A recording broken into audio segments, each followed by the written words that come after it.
Hey North Star, it is Palm Sunday, and this marks the beginning of Passion Week, the week in which we reflect on the reasons why Jesus came to ultimately give his life for those who would believe. On Palm Sunday, here in Matthew 21, we see that Jesus sends his disciples into town ahead of them to retrieve a donkey and bring it back. And he says, if anyone asks why you need this, tell them that the Lord needs it. And I'm always reminded and struck by that phrase because it reminds me that ultimately everything belongs to the Lord. And in this passage, we see these donkeys being used for the mission that God has at hand. And so Jesus gets on these donkeys and he begins to ride into Jerusalem. And this is known as a triumphal entry.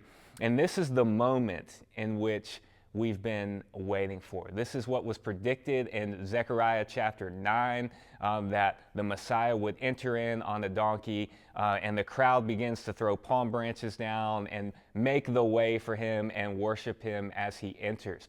What is interesting about this passage in particular is that the donkey in modern times is often misunderstood. But the donkey really represents Jesus' kingship.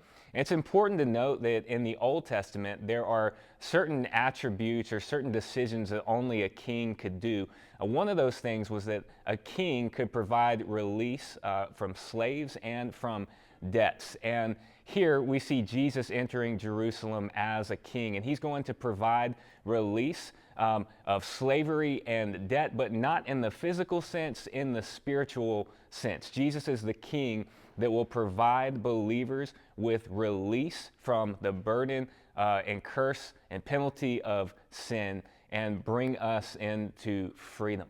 And only our King Jesus could do that. And so it's interesting as we start to get to Passion Week, there's a lot of Old Testament prophecies that are fulfilled, but there's a lot of heavy passages that come with Passion Week.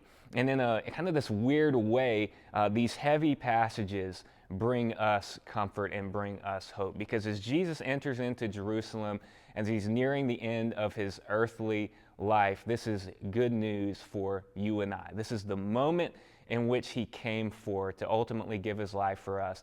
And this moment, the beginnings of this, and what he would do for us would be forever changing for those who believe.